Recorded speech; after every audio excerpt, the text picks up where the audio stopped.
Assalamu alaikum, I'm Aisha and you're watching Samaa News. Here are today's headlines.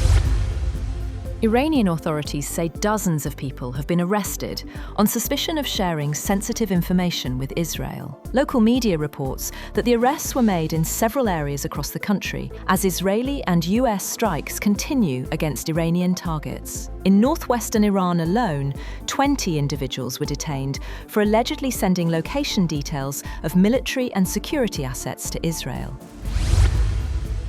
Iran's Revolutionary Guards say they have used the Sejjil missile for the first time in the current conflict with the United States and Israel. The IRGC says the strike was part of the latest wave of attacks targeting Israeli military and defense infrastructure. Iran says several missiles, including Khaybar Shekan, Gadra, and Imad, were also launched. Meanwhile, Israel deployed police and emergency crews across Tel Aviv after Iranian missiles struck the city.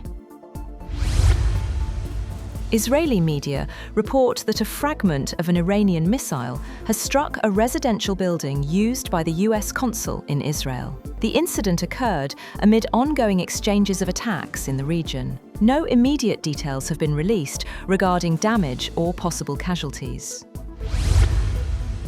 Israel's foreign minister has denied reports that the country is preparing to hold direct talks with Lebanon. He also rejected claims that Israel had informed the United States it was running critically low on ballistic missile interceptors. The comments come after media reports suggested possible negotiations with Lebanon and concerns about Israel's missile defense stockpiles.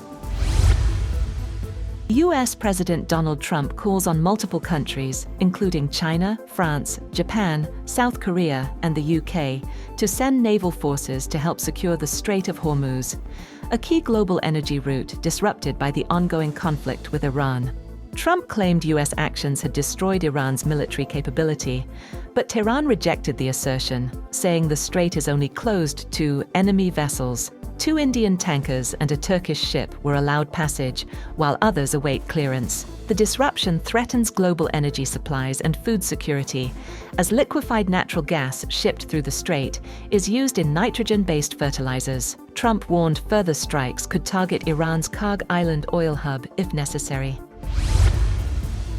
Israeli airstrikes in Gaza have killed at least 12 Palestinians, including children and a pregnant woman, according to hospital officials. A strike in the Nuseirat refugee camp hit a house, killing a couple in their 30s and their 10-year-old son.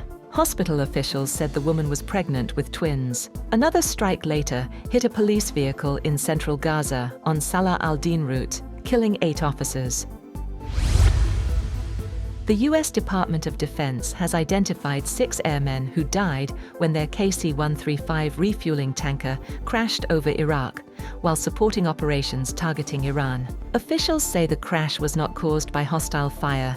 The fallen include MacDill AFB, Florida, Major John A. Klinner, Captain Ariana G. Savino, Technical Sergeant Ashley B. Pruitt-Rickenbacker, ANGB, Ohio Captain Seth R. Koval, Captain Curtis J. Angst, Technical Sergeant Tyler H. Simmons. The military is investigating the cause and reviewing safety procedures, while expressing condolences to the families and communities of the deceased.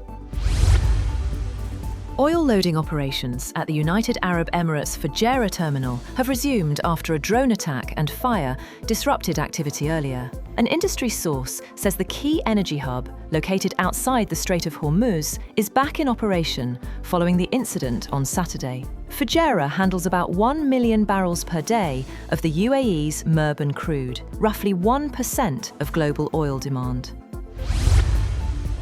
Ukrainian President Volodymyr Zelensky says Kyiv is seeking financial support and technology in return for helping Middle Eastern countries counter Iranian drone threats. Ukraine has dispatched specialist teams to 4 countries in the region to assess defences and demonstrate how anti-drone systems should operate.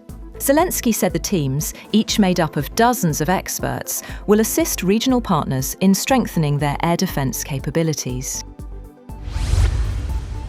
Iran holds a funeral for Ali Shamkhani, former Secretary of the Defense Council and former military advisor to the late Supreme Leader, killed in Israeli-US strikes on February 28.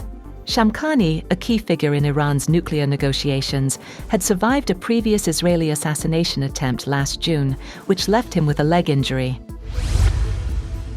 Formula One has called off the Bahrain and Saudi Arabian Grands Prix in April due to ongoing Middle East tensions. The races will not be replaced, reducing the season from 24 to 22 rounds. Bahrain's Sakhir circuit and Saudi Arabia's Jeddah track were scheduled for April 12th and 19th. Safety concerns, regional attacks, and disruptions to freight and logistics influenced the decision. The FIA and Formula One emphasized the safety of teams and staff as the top priority. Formula 2, Formula 3, and the all-female F1 Academy rounds in the region are also cancelled. Bahrain and Saudi Arabia are key financial contributors to the sport, with hosting fees estimated at $45 million and higher respectively. That's all for now. For more updates, visit www.samaa.tv. Thank you for watching Samaa News.